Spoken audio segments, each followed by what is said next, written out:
Nykaa brand, ಯಾರಿಗೆ ತಾನೇ ಗೊತ್ತಿಲ್ಲ ನೈಕಾ ಬ್ರ್ಯಾಂಡ್. ಹೆಣ್ಣು ಮಕ್ಕಳ ಅಚ್ಚುಮೆಚ್ಚಿನ ಸ್ಮಾರ್ಟ್ ಆಪ್ ಇದು.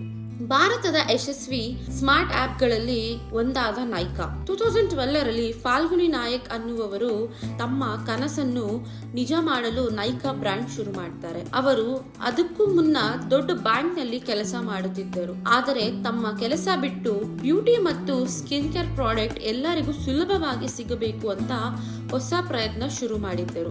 ಮೊದಲಿಗೆ ನೈಕಾ ಒಂದು ಆನ್ಲೈನ್ ಶಾಪಿಂಗ್ ವೆಬ್ಸೈಟ್ ಆಗಿತ್ತು. ಅಲ್ಲಿ makeup, skin care, hair products ಈ ಐಟಂಗಳು ಸಿಗುವುದು. ಸ್ವಲ್ಪವಾಗಿ ಜನರ ನಂಬಿಕೆ ಗಳಿಸಿ ನೈಕಾ ಇಂದು ದೇಶದ ದೊಡ್ಡ ಬ್ರ್ಯಾಂಡ್ ಆಗಿದೆ. ಇವತ್ತು ನೈಕಾಗೆ ತನ್ನದೇ ಆದಂತಹ ಪ್ರೊಡಕ್ಷನ್ಸ್ ಇದೆ, ಶೋರೂಮ್ಸ್ ಇವೆ, ಸ್ಟಾಕ್ ಮಾರ್ಕೆಟ್ ಅಲ್ಲಿಯೂ ಲಿಸ್ಟ್ ಆಗಿದೆ. ಫಾಲ್ಗುನಿ ನಾಯಕರು ತೋರಿಸಿದ್ದು ಏನೆಂದರೆ ಧೈರ್ಯದಿಂದ ಆರಂಭಿಸಿದ ಕನಸು ಯಶಸ್ಸಿನ ದಾರಿಯನ್ನು ತೋರಿಸಬಹುದು. ಅದೇ ಇವತ್ತಿನ ನೈಕಾ ಬ್ರ್ಯಾಂಡ್.